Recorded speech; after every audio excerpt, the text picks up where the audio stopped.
Hello! എല്ലാവരുടെയും 2024 എങ്ങനെ ഉണ്ടായിരുന്നു?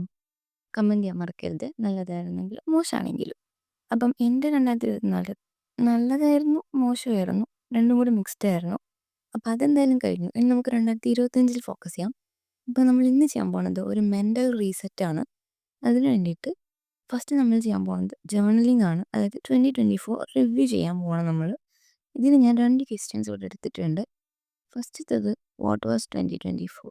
അതായത് നിങ്ങൾ 2024 എങ്ങനെയായിരുന്നു എന്നുള്ളത് എഴുതണം. ഇതിൽ നിങ്ങൾ എന്തൊക്കെ ചെയ്തു, നിങ്ങൾ എന്തൊക്കെ അക്കംപ്ലിഷ് ചെയ്തു, നിങ്ങളെ ചെറിയ ചെറിയ അക്കംപ്ലിഷ്മെൻറ്റ്സ് ഉണ്ടാവില്ലേ, അതൊക്കെ എഴുതുക. നിങ്ങൾക്ക് എന്തും എഴുതാം. ഇപ്പം ഞാൻ ഇങ്ങനെ നടക്കാൻ പോയി, അല്ലെങ്കിൽ ഞാൻ ഒരു പുതിയ ഹാബിറ്റ് കൊണ്ട് എന്തും എഴുതാം. രണ്ടാമത്തെ ക്വസ്റ്റ്യൻ, നിങ്ങൾ എന്തൊക്കെയാണ് 2024 കളഞ്ഞിട്ട് പോകുന്നത്, അതായത് നിങ്ങൾ ലീവ് ചെയ്യാൻ ആഗ്രഹിക്കുന്ന കുറച്ച് ഹാബിറ്റ്സ്. ഇത് ഫില്ല് ചെയ്യുക. ഇത്രയാണ്. ഇനി നമ്മൾ എഴുതാൻ പോകുന്നത് ഒരു ലെറ്റർ ടു ഫ്യൂച്ചർ സെൽഫാണ്.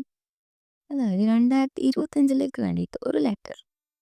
അപ്പം ഞാൻ ഇത് കുറച്ച് വിൻറ്റേജ് തീമിലെ ഒരു എൻവലപ്പൊക്കെ ഉണ്ടാക്കിയിട്ടുണ്ട്. ഇതിനകത്ത് നിങ്ങൾക്ക് നിങ്ങളെ ഫ്യൂച്ചറിനോട്, അതായത് നിങ്ങളൊരു വർഷം കഴിഞ്ഞ് തുറക്കുമ്പം എന്തൊക്കെ നിങ്ങൾ പറയാൻ ആഗ്രഹിക്കുന്നു. ഇപ്പം നിങ്ങൾക്ക് എഴുതാം, ഞാൻ ഇങ്ങനെയൊക്കെ ചെയ്യുമെന്നാണ് വിചാരിക്കുന്നത്. അപ്പം അങ്ങനെയൊക്കെ നടക്കും, അതൊക്കെ എഴുതാം. അപ്പം നമ്മളൊരു 1 ഇയർ കഴിഞ്ഞ് തുറക്കുമ്പോൾ അതിനകത്ത് എന്തൊക്കെ അക്കംപ്ലിഷ് ആയിട്ടുണ്ടെന്ന് നമുക്ക് നോക്കാമല്ലോ. അപ്പം അതാണ് ഈ letter to my future self കൊണ്ട് നമ്മൾ ഉദ്ദേശിക്കുന്നത്. ഇത് നമുക്ക് ലെറ്റർ എഴുതാം. രണ്ടിലും ഞാനൊരു ചെറിയ വിൻറ്റേജ് ആയിട്ടുള്ള തീമിൽ സെലക്ട് ചെയ്തിട്ടുണ്ട്. ജസ്റ്റ് ഒരു നോവലിൻ്റെ ബുക്കൊക്കെ എടുത്തതാണ് കേട്ടോ. ഇവിടെയാണ് ഞാൻ ചെറുതായിട്ടൊന്ന് പെട്ടത്. കാരണം ഞാൻ പശ തേച്ച സ്ഥലം മാറിപ്പോയി. ആക്ച്വലി ഡെക്കറേറ്റ് ചെയ്ത സ്ഥലം മാറിപ്പോയി. പിന്നെ നമ്മൾ ക്രാഫ്റ്റ് ആണല്ലോ, എന്ത് ചെയ്താലും ഒപ്പിക്കാൻ നമുക്കറിയാം. അപ്പം ഇതിപ്പോൾ ഞാൻ ആ ബാക്കിൽ മൊത്തത്തിൽ ഗമ്മൊട്ടിക്കാതെ കുറച്ച് സ്ഥലം വിട്ടിട്ടുണ്ടായിരുന്നു. അതുകൊണ്ട് എനിക്ക് ഇതിൻ്റെ അടപ്പ് അതിനകത്തോട്ട് കയറ്റി വയ്ക്കാൻ പോലെ പറ്റും. അപ്പം അതും കഴിഞ്ഞു. ഇനി നമുക്ക് വിഷൻ ബോർഡ് ഉണ്ടാക്കാം. Budget friendly vision board. First step എന്ന് പറഞ്ഞാൽ നിങ്ങളുടെ ഗോൾസ് എഴുതി വയ്ക്കുക എന്നുള്ളതാണ്. ഇപ്പം ഞാൻ എക്സാമ്പിൾ കാണിക്കാനിവിടെ. ഇപ്പം ഞാൻ 4 ആസ്പെക്റ്റാണ് എടുത്തിട്ടുള്ളത്. അപ്പം എൻ്റെ 4 ഗോൾസ് അത് എഴുതിയിട്ട് അതിന് വേണ്ടിയിട്ടുള്ള സ്യൂട്ടബിളി മീൻസ് നമ്മൾ കണ്ടുപിടിക്കുക. അതിന് വേണ്ടിയിട്ട് നിങ്ങൾക്ക് പിൻട്രസ്റ്റ് യൂസ് ചെയ്യാം. ഇപ്പോൾ പിൻട്രസ്റ്റിൽ പോവാം, നിങ്ങൾക്ക് വേണ്ടതൊക്കെ അടിച്ചു കൊടുക്കുക. ഇപ്പം ഇതുപോലെ എന്തിൻ്റെ കൂടെയും ഒരു എസ്തെറ്റിക്സ് കൊടുത്തു കഴിഞ്ഞാൽ നല്ല ഇമേജസ് കിട്ടും. ഓക്കെ, അപ്പം നമുക്ക് വേണ്ടതായിട്ടുള്ള ഇമേജസൊക്കെ കണ്ടുപിടിച്ചിട്ട് അത് ഡൗൺലോഡ് വയ്ക്കുക എന്നുള്ളതാണ് രണ്ടാമത്തെ കാര്യം. ഇപ്പം നിങ്ങൾ ടൈം എടുത്ത് ചെയ്യണം, പെട്ടെന്ന് തിരക്ക് പിടിച്ച് ചെയ്യുന്ന കാര്യമല്ല കേട്ടോ.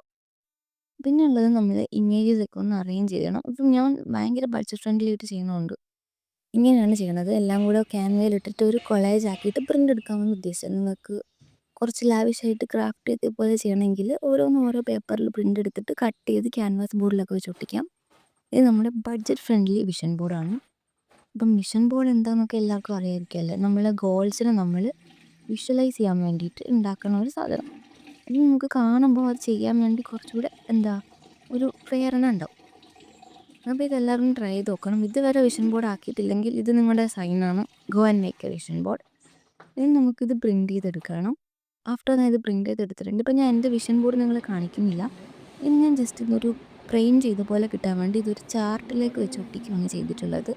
അപ്പോൾ ഇതിൽ കുറച്ച് സാധനങ്ങൾ ഞാൻ ജസ്റ്റ് നിങ്ങളെ കാണിക്കുകയാണ്. അപ്പം ബേസിക് ആയിട്ടുള്ളത്. അപ്പോൾ ഞാൻ മുഴുവൻ കാണിക്കണില്ല. അത് നമുക്ക് 2025 തീരുമ്പോൾ നോക്കാം. അപ്പം ഇതുവരെ വിഷൻ ബോർഡ് ക്രിയേറ്റ് ചെയ്യാത്തവർ ഓടിപ്പോൾ ക്രിയേറ്റ് ചെയ്തോ.